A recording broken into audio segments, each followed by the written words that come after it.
I want to bring in Paulami Saha into this conversation. Paulami, today, if it's all about development, the 22nd of January will be all about dharma and devotion.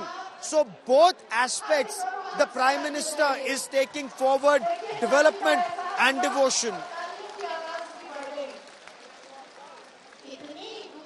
Well, absolutely. You know, the centre and the Prime Minister's vision has been that while, of course, you dedicate to the nation the Ram Temple on the 22nd of January 2024, you also build the infrastructure in Ayodhya in order to ensure that tourists, pilgrims, devotees who come into Ayodhya city after, of course, the Ram Mandir is, open to the public for all devotees and pilgrims, then, of course, they should have the best of infrastructure as well. The roads should be redeveloped. They should be beautified as well. There is an airport now in Ayodhya as well. And there is, of course, the redeveloped railway station. Several such projects in terms of redevelopment and, of course, building the infrastructure around the city will be dedicated to the nation today at the Sabha, which the Prime Minister will be addressing. Because like I was saying this morning, today the Prime Minister will be announcing developmental projects close to about 15,700 crore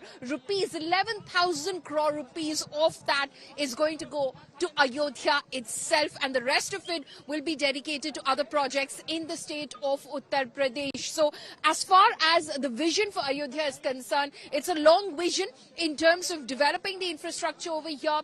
There will be, of course, the tourism, the hotel industry, which will start booming over here after, of course, the Ram Temple is open for the public. So all of that has been kept in mind. So today, of course, like you rightly pointed out, it is about the infrastructure that we're talking about, which, of course, Ayodhya will be able to enjoy now. Of course, the redeveloped railway station. He's flagged off the Amrit Bharat Express trains, the Vande Bharat Express trains, and then, of course, the airport, which he will be now inaugurating, where you can basically start flying into Ayodhya directly as well. And there's connectivity, direct connectivity, daily flights even from many cities, including, of course, Delhi, Mumbai, Kolkata, Ahmedabad and Bengaluru, which have already been announced. And we hear that these are Indigo and Air India Express announcement. We already hear that SpiceJet, Akasa Air have already also expressed their interest in connecting Ayodhya to other major cities and to tier 2 and tier 3 cities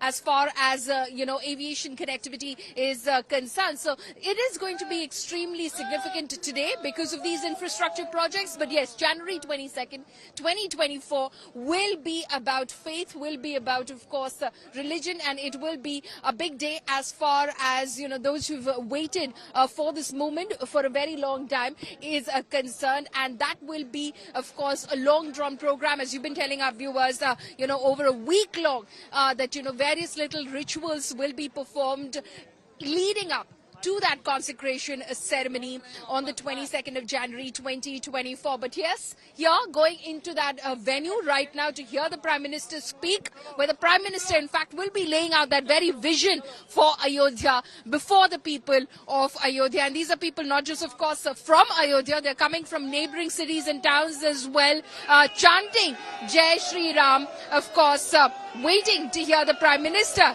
speak in a short while from now. Gaurav? Oh, absolutely. And all the events that are taking place that actually start in a while from now. And I'm not just talking about the Prime Minister's visit today. 14th of January, you have 1,008 Havan Kunds where a Havan will be performed to please the gods. That's happening on the 14th of January. Then from the 16th of January, the official consecration ceremonies begin. The Prime Minister will be there for the actual Pran Pratishtha on the 22nd. But 7 days before that, on the 16th of January itself, the process and the ceremonies will start.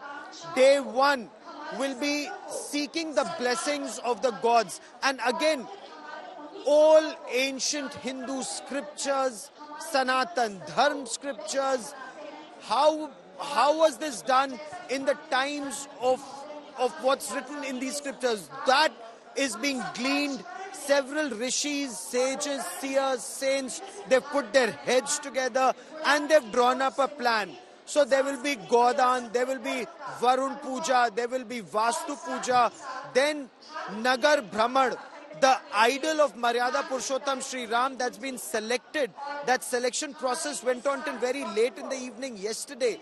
Finally, of the 3 idols, 1 idol has been selected, and that idol will be taken for Nagar Brahman. It's an age-old parampara. Remember, at the Jagannath Puri temple, Bhagwan Jagannath is taken for Nagar Brahman on his chariot. Similarly, Ram Lala, that 5-year-old child god, would be taken for a Nagar Brahman. He'll go to various older temples, and then his idol will be taken to the Maryada Purushottam Sri Ram temple at the Ram Janmabhoomi for its consecration or Pran Pratishtha. That again is a very beautiful process. It's a very beautiful ceremony. Not all details are out in public domain, but when I spoke to Acharya Satyendra Das, the chief priest of the Mandir, he told me that this beautiful process will involve the Lord being bathed in holy waters. 125 urns have come from various holy rivers from across the country and in Nepal.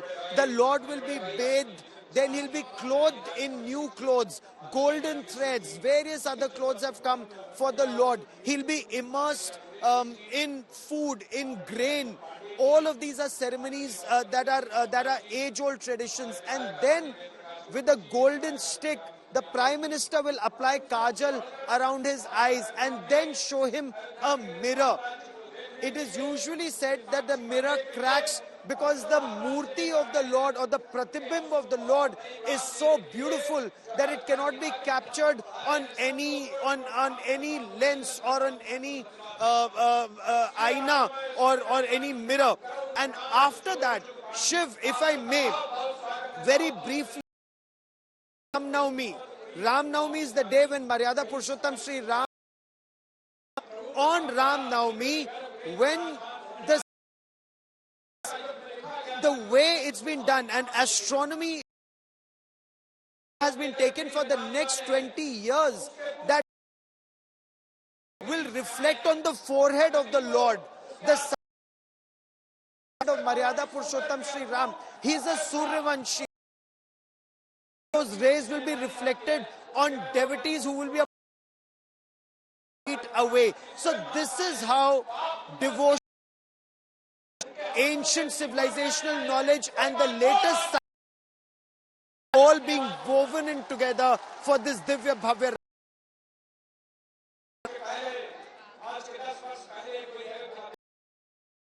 The images are leaching.